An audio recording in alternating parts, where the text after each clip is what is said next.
നടന്മാരും നായികമാരുമൊക്കെ ജനങ്ങൾക്കിടയിലേക്ക് എത്തുമ്പോൾ അവർക്ക് ചുറ്റും ആരാധകർ കൂടാറുണ്ട്. പ്രത്യേകിച്ചും ക്ഷേത്രങ്ങളിലും മറ്റും എത്തുമ്പോൾ. അക്കൂട്ടത്തിൽ മുടങ്ങാതെ ക്ഷേത്ര ദർശനത്തിന് എത്തുന്നവരാണ് മോഹൻലാലും സുരേഷ് ഗോപിയും ജയറാമും ദിലീപുമെല്ലാം. എന്നാൽ അപ്പോഴെല്ലാം ഇവർക്കരികിലേക്ക് സെൽഫി എടുക്കാനും ഒന്ന് തൊട്ടു നോക്കുവാനും ഒരു ഷെയ്ക്ക് ഹാൻഡ് നൽകാനുമൊക്കെ നിഷ്കളങ്കരായ ആരാധകർ ഓടിയെത്തും. ഇക്കൂട്ടത്തിൽ നടൻ ജയറാമാണ് ക്ഷേത്രങ്ങളിൽ ഏറ്റവും കൂടുതൽ എത്താറുള്ളത്. പല പ്രശസ്തമായ ഉത്സവങ്ങളിലും ചെണ്ടമേളവുമായി എത്തുന്ന നടനെ ചുറ്റും ആരാധകർ പൊതിയാറുണ്ട്. ഇപ്പോഴിതാ അതുപോലൊരു ഉത്സവത്തിന് നടനരികിലേക്ക് സെൽഫി എടുക്കാൻ ഓടിയെത്തിയ ഒരു പയ്യന് സംഭവിച്ചതാണ് വീഡിയോയായി വൈറലാകുന്നത്. 2 ദിവസം മുമ്പാണ് തൃശൂർ ജില്ലയിലെ കണ്ണാടിക്കാവ് ശ്രീ വിഷ്ണുമായ കുട്ടിച്ചാത്തൻ സ്വാമി ക്ഷേത്രത്തിൽ ജയറാം എത്തിയത്.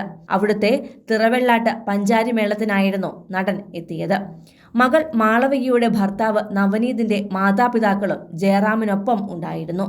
ഇവിടെ ചെണ്ട കൊട്ടും മുമ്പ് ജയറാമിനെ പൊന്നാടയണിയിക്കുന്നതും പൂജിച്ച വലിയ സ്വർണമാല പൂജാരി കഴുത്തിലണിയിക്കുന്നതുമെല്ലാം വീഡിയോകളിൽ കാണാം. തുടർന്ന് പൂജ കഴിഞ്ഞ് തിരക്കിൽ നിൽക്കവെയാണ് ഒരു സ്ത്രീ ജയറാമിനരികിലേക്ക് സെൽഫി എടുക്കാൻ എത്തിയത്. ഒരു സെക്കൻഡ് അവർക്ക് സെൽഫിക്ക് പോസ് ചെയ്ത ശേഷം പ്ലീസ് മാഡം പ്ലീസ് എന്ന് ജയറാം പറഞ്ഞു തിരിഞ്ഞപ്പോഴാണ് ഒരു പയ്യൻ മറുവശത്ത് സെൽഫി എടുക്കാനായി ഫോൺ ഓപ്പൺ ചെയ്ത് തയ്യാറായി നിന്നത്. ആ പയ്യനെ തട്ടി വിളിച്ച് ജയറാം പറയാൻ തുടങ്ങുമ്പോഴേക്കും തൊട്ടടുത്ത് നിന്ന ഒരു യുവാവ് ആ പയ്യന്റെ കയ്യിൽ പിടിച്ച് ശക്തമായി വലിച്ച് ആൾക്കൂട്ടത്തിനിടയിലേക്ക് തള്ളുകയായിരുന്നു. ആ തിരക്കിനിടയിലും സൗമ്യമായി ഇടപെടാൻ ജയറാം പരമാവധി ശ്രദ്ധിക്കുന്നത് ആ വീഡിയോകളിൽ കാണാം. അതിനിടയിലും തന്റെ കാണാതായ ചെണ്ടക്കോൽ എവിടെയെന്ന് ജയറാം തിരക്കുന്നതും ആ വീഡിയോയിൽ കാണാം.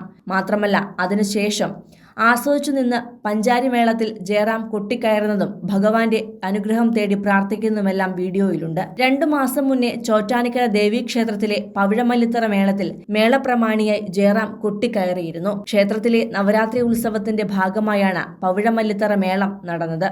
3 മണിക്കൂറോളം നീണ്ടു നിന്നതായിരുന്നു ആ മേളം. 151-ലധികം വാദ്യ കലാകാരന്മാരാണ് ജയറാമിനൊപ്പം അന്ന് അണിനിരുന്നത്. ഇത് 11ാം തവണയാണ് ജയറാം പവിഴമല്ലിത്തറ മേളത്തിൽ പ്രമാണിയായത്. അതേസമയം കുടുംബജീവിതത്തിൽ അങ്ങേയറ്റം സന്തോഷത്തിന്റെ നെറുകയിൽ നിൽക്കുന്ന നടനാണിപ്പോൾ അദ്ദേഹം.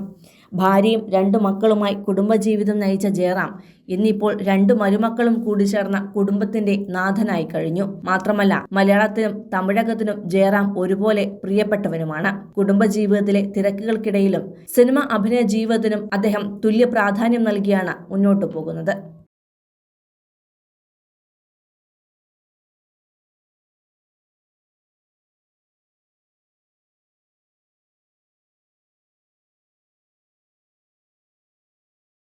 കൂടുതൽ സിനിമ, സീരിയൽ, ചാനൽ വാർത്തകൾക്കും നിങ്ങളുടെ പ്രിയപ്പെട്ട താരങ്ങളുടെ എക്സ്ക്ലൂസീവ് അഭിമുഖങ്ങൾക്കുമായി സബ്സ്ക്രൈബ് ചെയ്യാൻ മറക്കല്ലേ.